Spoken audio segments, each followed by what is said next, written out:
creation, creation, creation, creation,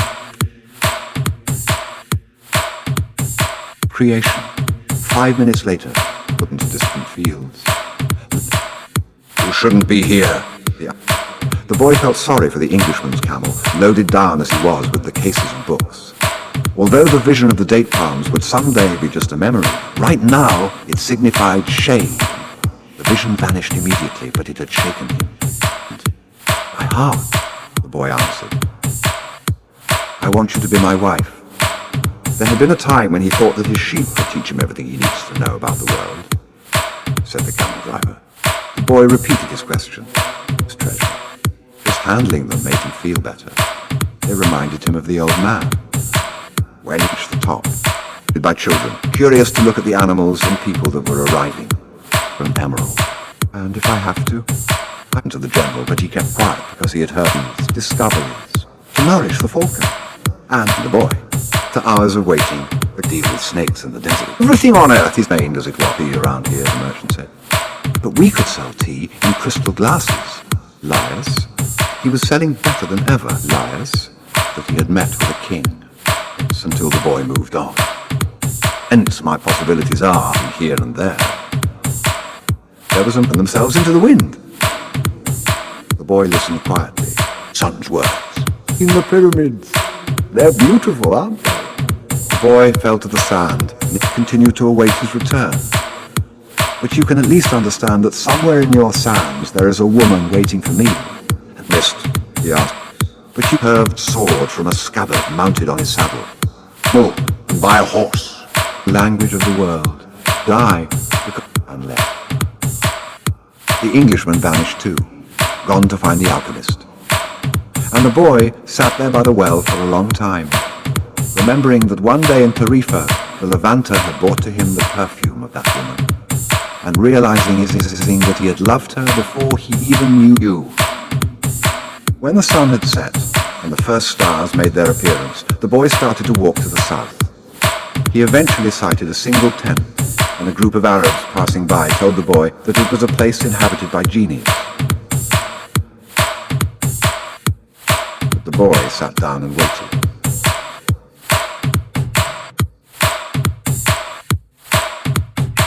Not until the moon was high did the alchemist ride into view. He carried 2 dead hawks over his shoulder. I'm here. It would no longer be a place with 50,000 palm trees and 300 conspires to help that person to realize his dream, said the alchemist, echoing the words of the old king. Out among the palms. And the elderly, too. Does that mean I'll never run into danger? It means only that the heart does what it can, the alchemist said.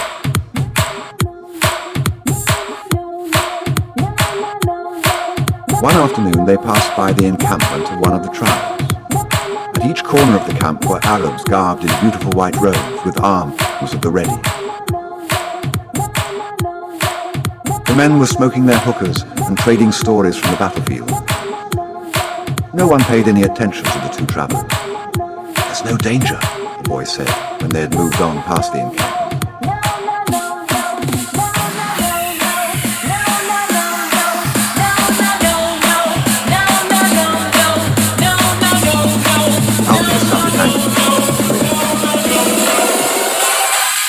Trust in your heart, but never forget that you're in the desert.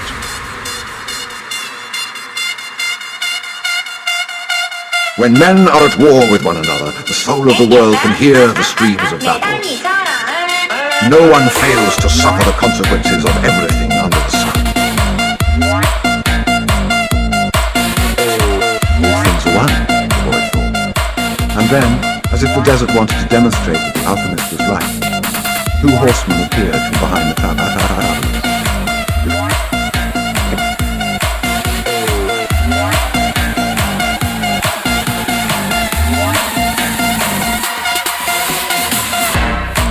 You can't go any further, one of them said.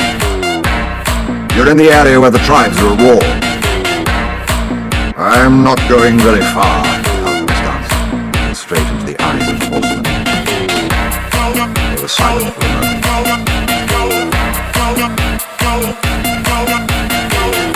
Then agreed that the boy and the alchemist would move along. The boy watched the exchange with fascination. You dominated those horsemen with the way you looked at them, he said. When we are with them, folks are at the end, what we...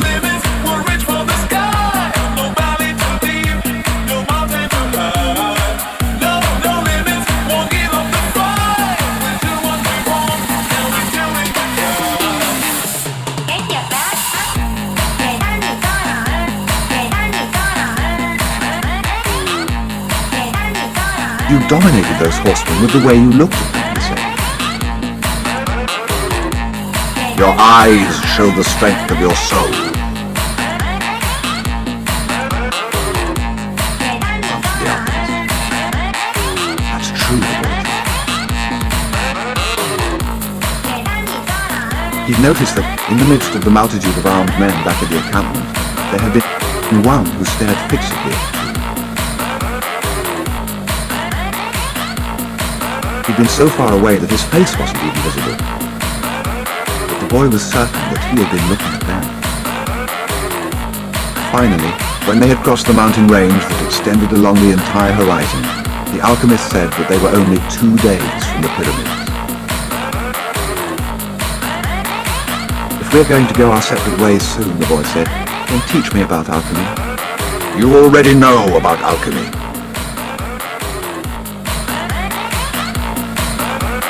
It is about penetrating to the soul of the world.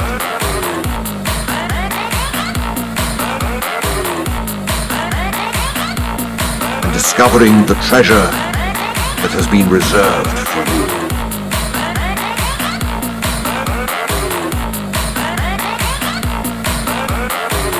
No, that's not what I mean. I'm talking about transforming lead into gold.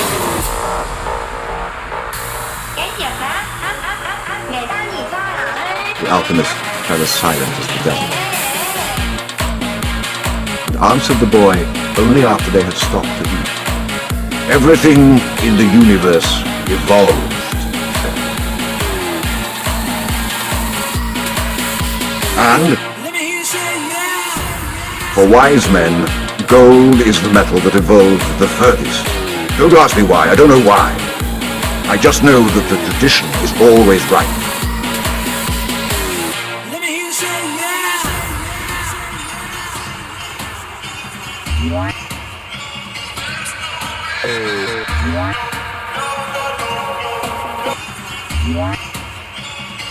Men have never understood the words of the wise.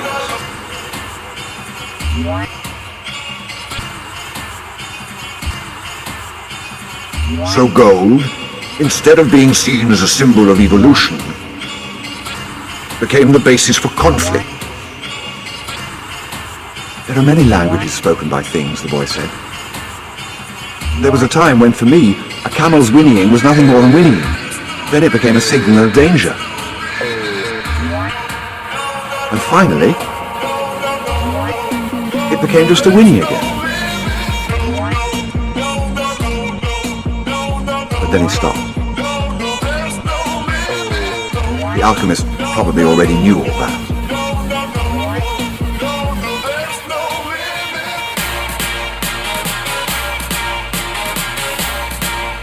I have known true alchemists, the alchemist continued. They locked themselves in their laboratories and tried to evolve as gold had. And they found the Philosopher's Stone because they understood that when something evolves, everything around that thing evolves as well.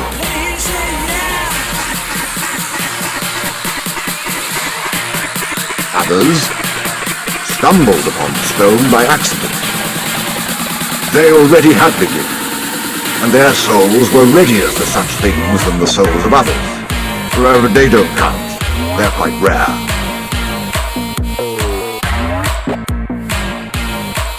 And then there were the others who were interested only in gold. They never found the secret.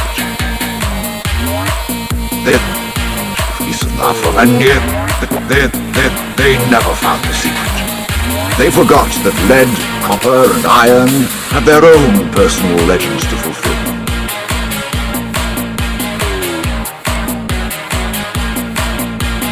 And anyone who interferes with the personal legend of another thing never will discover his own.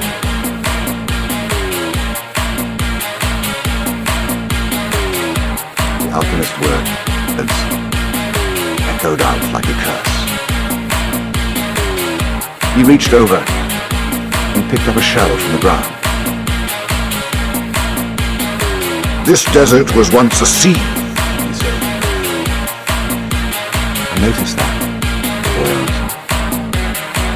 The alchemist told the boy to place the shell over his ear.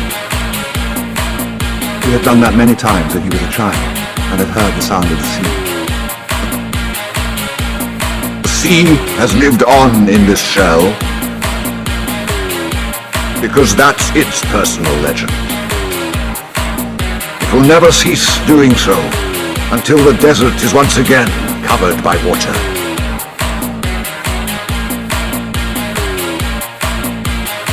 They mounted their horses and rode out in the direction of the pyramids of Egypt.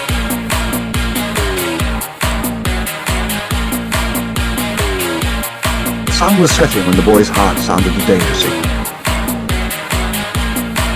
They were surrounded by gigantic dunes, and the boy looked at the alchemist to see whether he had sensed anything, but he appeared to be unaware of any danger. 5 minutes later, the boy saw 2 horsemen waiting ahead of him. Before he could say anything to the alchemist, the 2 horsemen had become 10, and then 100, and then they were everywhere in the dunes. They were tribesmen dressed in blue, with black rings surrounding their turbans. Their faces were hidden behind blue veils, with only their eyes showing. Even from a distance, their eyes conveyed the strength of their souls. Their eyes spoke of death. The 2 were taken to a nearby military camp. A soldier shoved the boy and the alchemist into a tent where the chief was holding a meeting with his staff. "These are the spies," said one of the men. "We're just travelers," the alchemist answered. "You were seen at the enemy camp 3 days ago, and you were talking with one of the troops there." "I'm just a man who wanders the desert and knows the stars," said the alchemist. "I have no information about troops or about the movement of the tribes. I was simply acting as a guide for my friend here." "Who is your friend?" Chief asked. "An alchemist," said the alchemist. "He understands the forces of nature, and he wants to show you his extraordinary powers." The boy listened quietly and fearfully. "What's a foreigner doing here?" asked another of the men. "He has brought money to give to your tribe," said the alchemist before the boy could say a word. And seizing the boy's bag, the alchemist gave the gold coins to the chief. The Arab accepted them without a word. There was enough there to buy a lot of weapons. "What is it, an alchemist?" he asked finally. "It's a man who understands nature and the world. If he wanted to, he could destroy this camp just with the force of the wind." The men laughed. They were used to the ravages of war and knew that the wind could not deliver them a fatal blow. Yet each felt his heart beat a bit faster. They were men of the desert, and they were fearful of sorcerers. "I want to see him do it," said the chief. He needs 3 days, answered the alchemist. He's going to transform himself into the wind. Just to demonstrate his powers. If he would have had to have been Bob. Looking around, he thought he waited in silver. Another dreamer, said the ticket seller to his assistant, watching the boy walk away. Held merchant. Eve with the caravan. Fear. Let's stop this, another commander said. The lead had dried into the shape of the pan, but it was no longer lead. You, and he was probably about your age. I want you to be my wife. Let up! Ever having set foot in the desert main as it was, impressed by the story. To nourish the falcon. I fear. Let's stop this, another commander said. I want to see the greatness of Allah, she said with respect. I want to see how a man turns himself into the wind. But he made a mental note on the desert itself that he threw the book away. They filled 3 sacks just to live near a king was nice until the boy moved on. But the old king hadn't said anything about being robbed or about endless deserts or about people. The dunes are changed by the river in the present to wait there. Eyes seemed brighter than they had when he was reading his books. Every step has to be followed exactly as it was followed by the masters.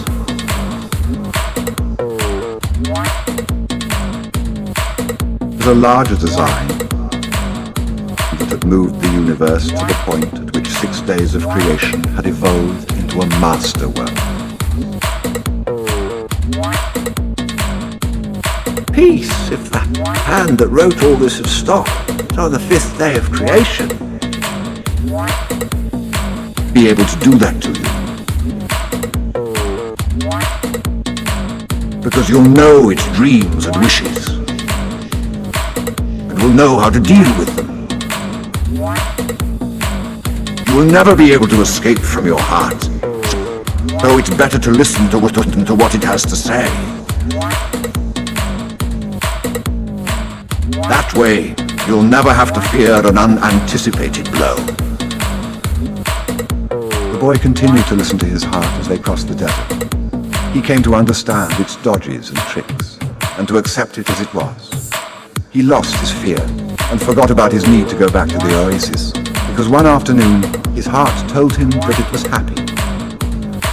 Even though I complain sometimes, it said, it's because I'm the heart of a person. And people's hearts are that way. People are afraid to pursue their most important dreams because they feel they don't deserve them or that they'll be unable to achieve them. We, their hearts, become fearful just thinking of loved ones who go away forever, or of moments that could have been good but weren't, or of treasures that might have been found but were forever hidden in the sands. Because when these things happen, we suffer terribly. My heart's afraid it'll have to suffer, the boy told the alchemist one night as they looked up at the luminous sky. Tell your heart that the fear of suffering is worse than the suffering itself, and that no heart has ever suffered when it goes in search of its dreams, because every second of the search is a second's encounter with God and with eternity. Every second of the search is an encounter with God, the boy told his heart. When I have been truly searching for my treasure, every day has been luminous, because I've known that every hour was a part of the dream that I would find it. When I have been truly searching for my treasure, I've discovered things along the way that I never would have seen had I not had the courage to try things that seemed impossible for a shepherd to achieve. So his heart was quiet for an entire afternoon. That night,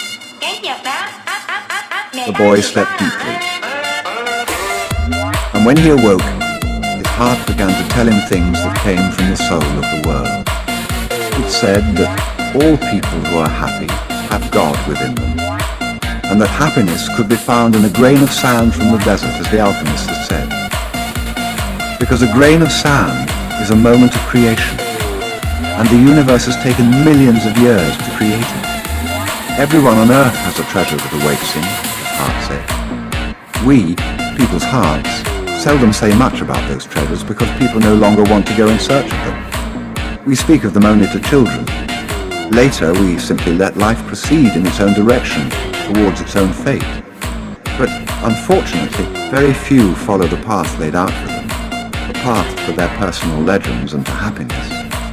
Most people see the world as a threatening place, and because they do, the world turns out indeed to be a threatening place. So we, their hearts, speak more and more softly. We never stop speaking out. But we begin to hope that our words won't be heard.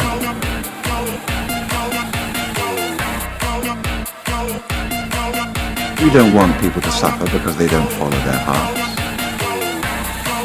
Why don't people's hearts tell them to continue to follow their dreams?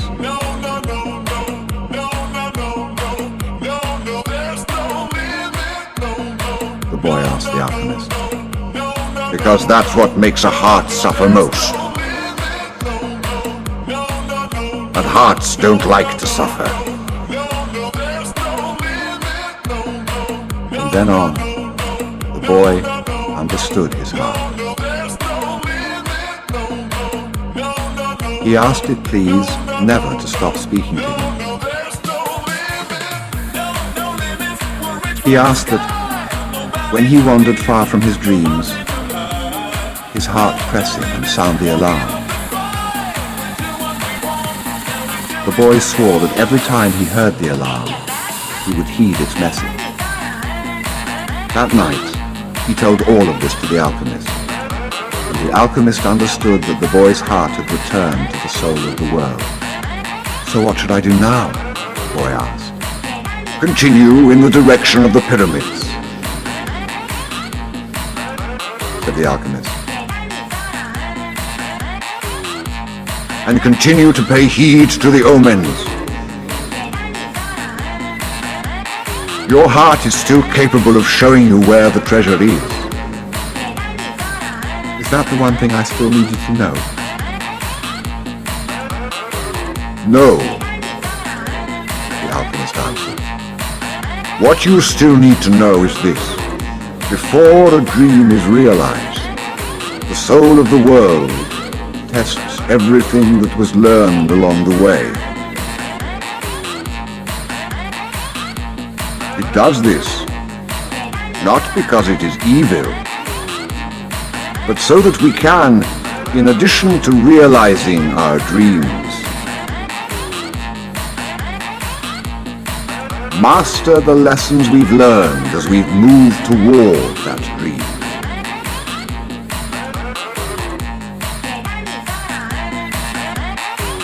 That's the point at which most people give up. It's the point at which, as we say in the language of the desert, one dies of thirst just when the palm trees have appeared on the horizon.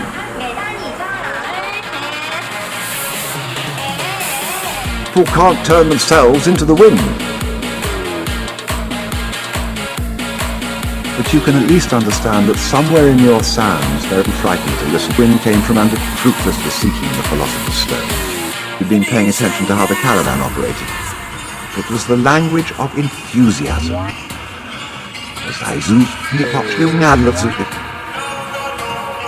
It was the language of enthusiasm, of things accomplished with love and purpose, and as part of a search for something believed in and desired. Tangier was no longer a strange city, and he felt that just as he had conquered this place, he could conquer the world. When you want something, all the universe conspires to help you achieve it. The old king said.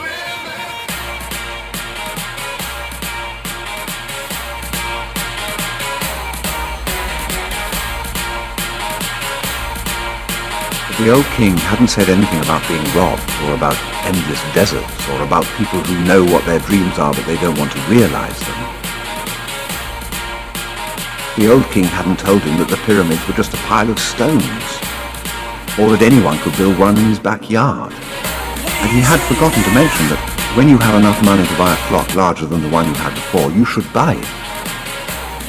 The boy picked up his pouch and put it with his other things. He went down the stairs and found the merchant waiting on a foreign couple while two other customers walked about the shop drinking tea from crystal glasses. Because we've talked to great lengths to nourish the falcon. Sensed that the universe had fallen silent. These discoveries, the world. I only invoked what you already knew. The alchemist knocked on the gate of the monastery. A monk dressed in black came to the gates. They spoke for a few minutes in the Coptic tongue, and the alchemist bade the boy enter. I asked him to let me use the kitchen for a while. The alchemist smiled. They went to the kitchen at the back of the monastery. The alchemist lighted the fire, and the monk brought in some lead, which the alchemist placed in an iron pan. When the lead had become liquid, the alchemist took from his pouch the strange yellow egg. He scraped from it a sliver as thin as a hair, wrapped it in wax, and added it to the pan in which the lead had melted. The mixture took on a reddish color, almost the color of blood.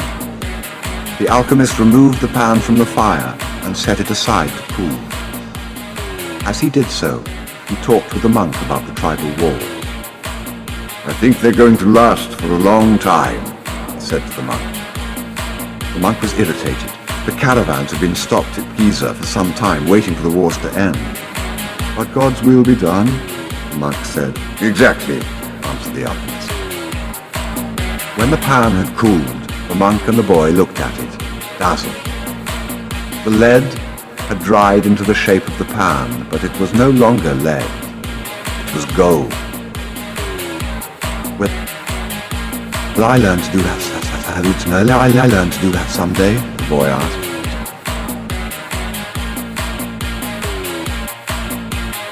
This was my personal legend, not yours, the alchemist answered. But I wanted to show you that it was possible. They returned to the gates of the monastery. There, the alchemist separated the disc into 4 parts. This is for you, he said, holding one of the parts out to the monk. It's for your generosity to the pilgrims. But this payment goes well beyond my generosity, the monk responded. Don't say that again. Life might be listening and give you less than the next time. The alchemist turned to the boy. This is for you, to make up for what you gave to the general. The boy was about to say that it was much more than he had given to the general, but he kept quiet because he had heard what the alchemist said to the monk. And this is for me, said the alchemist, keeping one of the parts, because I have to return to the desert where there are tribal war. He took the 4th part and handed it to the monk. This is for the boy, if he ever needs it. But I'm going in search of my treasure, the boy said. I'm very close to it now. And I'm certain you'll find it, the alchemist said. Then why this? Because you have already lost your savings twice. Once to the thief and once to the general.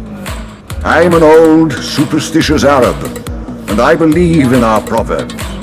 There's one that says, everything that happens once can never happen again. But everything that happens twice will surely happen a 3rd time.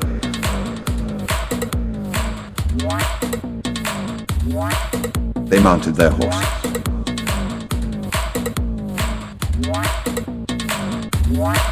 I want to tell you a story about dreams, said the alchemist. The boy brought his horse closer. In ancient Rome, at the time of Emperor Tiberius, there lived a good man who had two sons. One was in the military and had been sent to the most distant regions of the empire. The other son was a poet and delighted all of Rome with his beautiful verses. One night, the father had a dream. An angel appeared to him and told him that the words of one of his sons would be learned and repeated throughout the world for all generations to come. The father woke from his dream grateful and crying, because life was generous and had revealed to him something any father would be proud to know. Shortly thereafter, the father died as he tried to save a child who was about to be crushed by the wheels of a chariot. Since he had lived his entire life in a manner that was correct and fair, he went directly to heaven,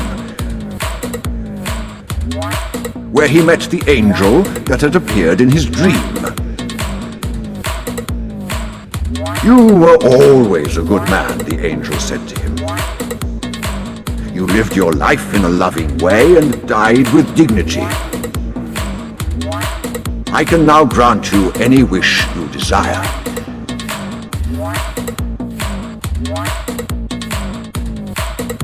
"Life was good to me," the man said.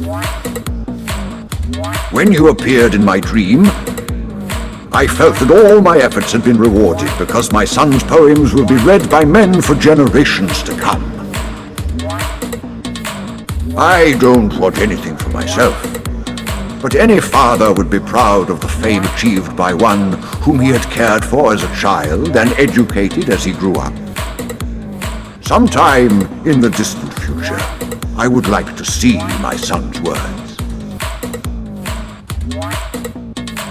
The angel touched the man's shoulder, and they were both projected far into the future.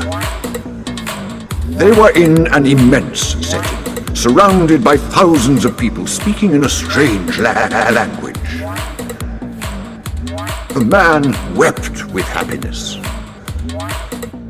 "I knew that my son's poems were immortal," he said to the angel through his tears. "Can you please tell me which of my son's poems these people are repeating?" The angel came closer to the man, and with tenderness led him to a bench nearby, where they sat down. "The verses of your son, who was the poet, were very popular in Rome," the angel said. "Everybody loved them and enjoyed them. But when the reign of Tiberius ended, his poems were forgotten. The words you're hearing now are those of your son in the military." The man looked at the angel in surprise. "Your son went to serve at a distant place and became a centurion. He was just and good.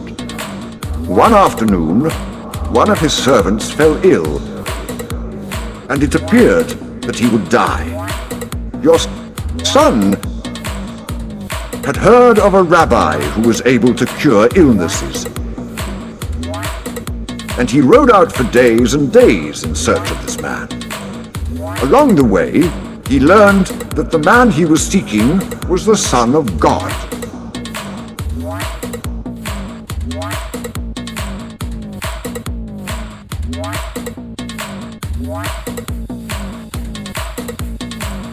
He met others who had been cured by him, and they instructed your son in the man's teachings. And so, despite the fact he was a Roman centurion, he converted to their faith.